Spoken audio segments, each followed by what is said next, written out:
Good afternoon. I have a question for everyone in the room.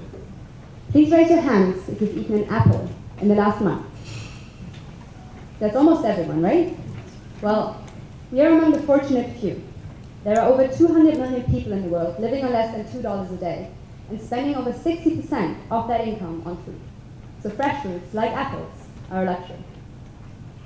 But today, I'd like to speak of a brighter future, and of Doña Marlene, one of over 5 million small mom-and-pop shops in Latin America, who sell over 70% of food consumed in the region. So they are the gatekeepers of what people eat. It's in their hands that apples reach millions. At Agruppa, we see a huge opportunity in these small shops. Let us show you how.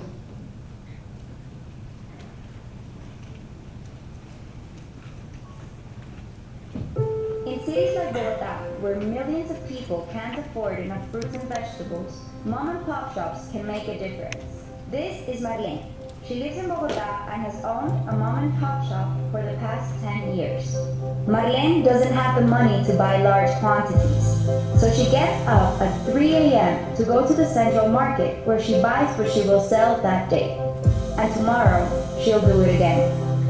Marlene is no exception. There are 340,000 mom-and-pop shops like hers only in Colombia. They lose time and money in transportation and stock at high retail prices.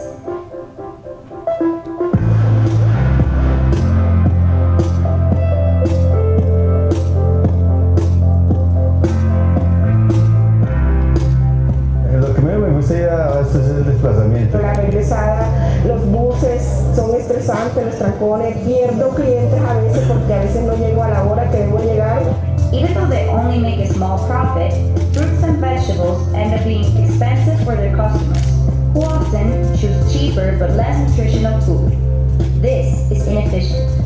That's where Agruppa comes in, using mobile technology to offer an easier alternative for these shops by empowering not only them, but also their customers. How? We group the mom-and-pop shops and compile their demand for fruits and vegetables into large quantities. So instead of traveling to the central markets, vendors order their stock from us using their mobile phones. Then, we buy at wholesale prices directly from farmers, bring it to the city, and deliver it to their shops.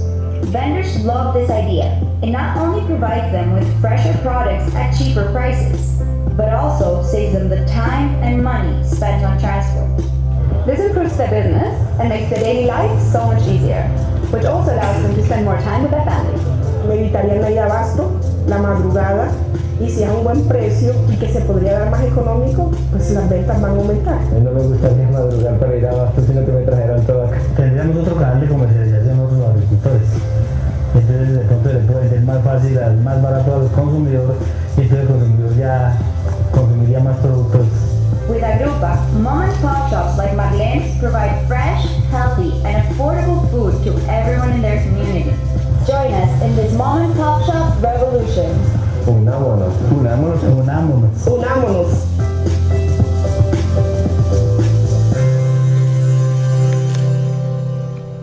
So in short, we'll be the Amazon for fruits and vegetables at the base of the pyramid. Leveraging mobile technology, we aggregate demand, buy in bulk at the farm, bring to the city, and deliver directly to the small shops, making the supply chain more efficient. Because usually, there's up to 5 middlemen between the farm and the mom-and-pop shops in the city, including the central markets where the mom-and-pop shops currently buy their produce. At scale, we can buy the produce at least 30% cheaper at the farm compared to the retail prices at the central markets. This allows us to retain margin for profit and offer wholesale prices to the mom-and-pop shops. And it's already happening. Our pilot has proven that we can reduce the number of middlemen and create savings for the mom-and-pop shops. In Bogotá, Colombia, we've been piloting with 50 mom-and-pop shops since last September, providing them with 4 highest rotation products. That's potato, plantain, tomato, and onion. In just 6 months of bootstrapping, we've achieved sales of over $30,000 and already 5% savings for the mom-and-pop shops. In addition, we also saved them the cost of transportations to the central markets, generating overall savings of 16%, helping them to improve their business and their quality of life. But our impact doesn't stop there. Since each of these small vendors sells to around 25 households, each one of them directly affects what 100 people in low-income communities buy and eat. So with one Agruppa warehouse serving 300 of these small shops, our discounts can reach up to 30,000 people in the broader community. And there's over 340,000 of these small shops in Colombia. They buy around $18,000 per year on fruits and vegetables. So Agruppa has a total addressable market of over $6 billion only in Colombia. That means that with a 3% market share, we would achieve a gross profit of $9.2 million. And that's assuming we only work with 5 products. Our main competitors are the many suppliers at the central markets, where the vendors currently buy their stock. But we have 4 clear competitive advantages. The most important one being that mom and pop shops are our only customer, and that's the center of our value proposition. Can we go back to the market opportunity? Sorry, I just want to add something there. Because we believe this is a huge opportunity, not only in Colombia. And this is despite the fact that supermarkets are expanding into the BOP. Why? Because these small shops sell in such small quantities, and often you can give out products in credit, so that it's simply irreplaceable for low-income customers. We make money by earning a margin on sales. We assume to progressively reach a 3% market share in Colombia.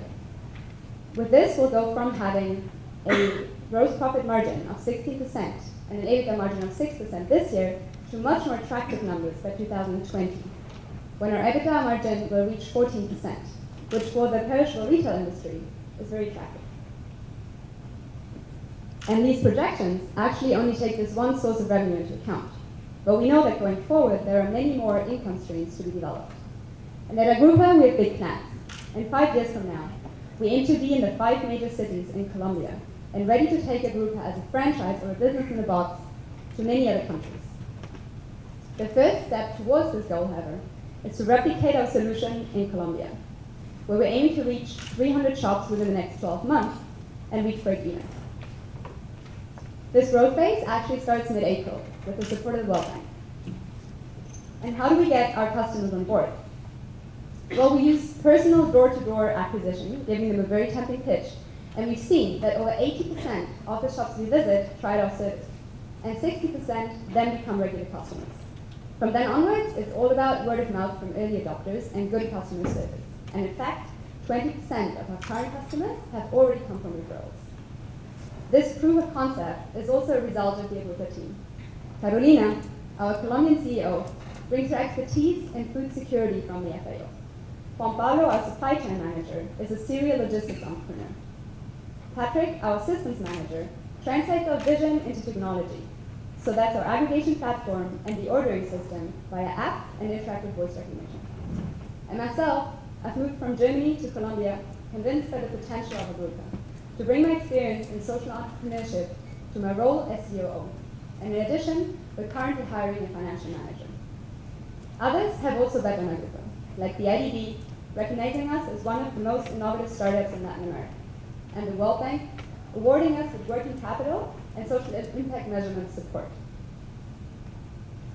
So if things are going well, then what's our ask? Well, the funds we've secured so far allow us to reach 300 vendors around one given warehouse in the north of Bogota. However, many more of these small shops, like the ones of Doña Marlene that we've seen before, are located in the far north of the city. So the support of GSVC would enable us to open a second warehouse in the north of Bogota, growing our impact in the city and proving that this model is replicable. So join us in revolutionizing how fruits and vegetables reach the bottom of the pyramid in Colombia and all over the developing world. Thank you.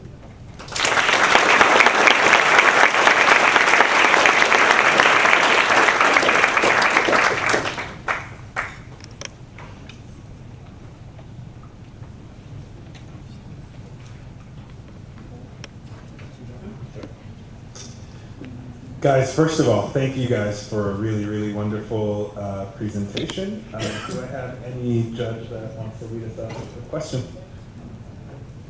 Please, you want. Yeah, thank you for the presentation. What assurance do you have that the efficiency gain is getting filtered down to the customers as opposed to being captured by the storekeepers? Well, that's a great question, actually. You'd have no way to ensure that the saving is coming down from the mom and pop shop to the end consumer because they're free businesses. They're the owners of their business. They set their own prices. However, as with all our models, we're basically leveraging economics, just the way the economy behaves. In one street, you can see up to 5 mom and pop shops, so competition between them is super high. This essentially means that they're constantly trying to differentiate each other, and this is often done via pricing. So what tends to happen is that with one early adopter, we can easily convince other mom and pop shops in the same block to join our system. Because if you are, as a businessman, acquiring lower prices to stock up your store, you're also probably offering better prices to your customers, who will benefit inherently. So the other shops in the same block will want to join in this effect to remain competitive. Okay, great. Great presentation, guys. As someone who lived in Bogota, I would love to see the positive impact on my local grocer. I have a question about switching costs effectively, and that is there an opportunity to manage payments as well as part of the user experience? Yes, definitely. It's a huge opportunity. So the way we do it currently is all via cash, essentially because we have to go one change at a time, right? We're already asking these mom and pop shops not to go to the central market and to order from us, and not just order randomly, but using their mobile phones. This is a huge step forward for them. But we know one little step at a time, we will eventually be able to manage payments via mobile phones as well. So for example, like payment methods in Kenya with M-Pesa and all this, we aim to do the same thing. In Colombia, all mobile payment is done via banks, so it's a bit different than in other countries. But we've already started conversations with 2 banks who are super interested in having this come into our system. Yeah, first of all, an 80% take-up rate is quite high. You mentioned of the people you've approached. What are the top 2 reasons that 80 goes down to 60 in terms of people not continuing with the full-time stuff? I think the main reason is that these are pilot numbers. So we've run this closed pilot in the last 6 months that we've really used as a sort of lab environment, and we've been having iterations and make changes. And there's some people that you lose on the way when you keep changing the way things work. So we're definitely hoping to up this number from 60% to something higher. But I think the main reasons why people are drop out is one, because they actually drop out of their business. These are really low income communities, super volatile markets, and there's a lot of fluctuation in these businesses. They open and close from one day to the other. So this happens. And then also it's due to specific tastes in produce. So let's say they like a different type, like we manage the type of potato, the majority of the market manages. But if they prefer to buy a different one, then we don't work for them, basically. And just one quick follow-up there is, how many days do you finance? I mean, when do you purchase the goods from the producer, and when do you get paid for the customer, the shop owner buying that from you? So we get paid upon delivery, and the days of financing we have to put in depend on the life cycle of the product, which is maximum a week, which is potato, but we try to actually rotate it a lot faster as well. Thank you. Most products are like 2 days. Yeah. This is a question about your distribution network. I think, and this is a challenge with any last mile distribution enterprise, but it sounds like you have a lot of a complex network with a lot of nodes on the supplier end as well. So what is your strategy for dealing with this complex network as you expand? Yeah, so you're completely right. This is a complex network. We are working with farmers from very small ones to very high ones. The way we've been dealing with this so far is basically building up a network of farmers. They are usually harvesting not more than twice per year, so you need to have enough farmers in your network to be able to have sufficient supply of what we're selling. In essence, the next step we're taking forward is we're actually hiring a buyer in the farm. This is actually a formal role. It exists in most developing countries. These are people who specialize in going to the farm, negotiating with farmers, having a very bulky database, and knowing how to relate to them especially. We've actually already selected one. He's coming on board next week, so we're very excited to see how that's going to work out. He's a person who has a lot of experience. He actually started his own business and procuring at the farm, bringing it to the cities as well, at a much smaller scale. But yeah, we're really excited to see how that's going to work out.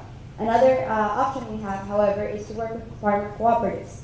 So we've actually advanced in several conversations. One is with the biggest potato cooperative in Colombia, the Papa, it's the Federation for Potato. So once you actually start talking with them and they give you access to their database, you also have just numbers of all potato farmers in Colombia essentially. So we're working through partnerships. This is such a great idea. I'm wondering why other distribution companies are not doing this, and how you can prevent them or succeed when, after you've demonstrated that this is such a strong idea, how can you prevent them from jumping onto your bandwagon? Well, we actually believe that the distribution is just a means to an end. I think the strong core of our business is the knowledge of our customer and the value proposition, and that's something any given logistics company really doesn't have. But there's other companies distributing to those same bodegas right now. There is, but it's the companies who provide processed goods or like soft drinks, beer, like all these kind of things. But they all specialize like in their with their one sort of own product, and they have a very costly operation, which we're exactly trying to replace by introducing new technology to create an efficiency that's not there yet. So we believe we actually have a quite specific market niche. And it's not just about the transportation. I would like to add to that, specifically on the technology end. Essentially, we differentiate ourselves because no one else is doing fruits and vegetables at the base of the pyramid. The way every developing country works so far at the base of the pyramid is they go themselves to the central market. So these people are spending around 15 hours of their week and 20% of their income just transporting to these central markets. It's hugely inefficient. As you saw in the video, they wake up very early, mostly on very unsafe neighborhoods as well, so it's a safety issue. And what we do is we avoid the inefficiencies by creating technology. So I actually wanted to show you this slide because it has 2 pictures of our app. Basically, we have 2 technology options open to our mom and pop shops for ordering channels. Our app for those who already have a smartphone and access to internet, and an IVR or interactive voice recognition system for those who don't have access to internet and prefer to call. So essentially, press 1 for tomato, 2 for potato, 3 for plantain, and then you can just do your order that way. These orders come into our aggregation system. We create the daily collective order, which essentially is allowing us to differentiate ourselves by collecting data that no one else has on fruit and vegetable consumption patterns at the base of the pyramid. We believe, as Verna said in the pitch, that this is just a start. Fruits and vegetables are step number 1. If we can make it through perishables, we can make it through anything else. So we hope to actually broaden our system and be interesting partners for these distribution companies who also want to reach the base of the pyramid. Thank you. Actually, my question's already asked, but anyway, how much do prices fluctuate, and how can you try to stabilize that with the farmers, and how much do you add on before giving it to the customers? So prices fluctuate a lot, and there's nothing we can do about it. We see it as one of our sort of ecosystem variables that we're going to have to live with and have to manage very well. What happens is that basically while prices fluctuate a lot, our margin doesn't change that much. So we fluctuate with the market, and we don't have an interest in stabilizing prices towards the mom and pop shops because they every single day have the alternative of going to the central market. So if I offer them something more expensive, they're not going to buy from me. However, on the farmer's end, we do actually look to do like forward negotiations with them to buy a whole harvest and agree a price sort of ahead of time. But that's something we see a bit in the future when we have a larger scale and a really clear idea of our purchasing patterns, so that we know exactly what kind of volumes we need in which kind of cycles, and that to have that security to also not be disadvantaged by the fluctuations of the market. Sorry, I think the time is up. Thank you very much. Thank you guys. Thank you so much.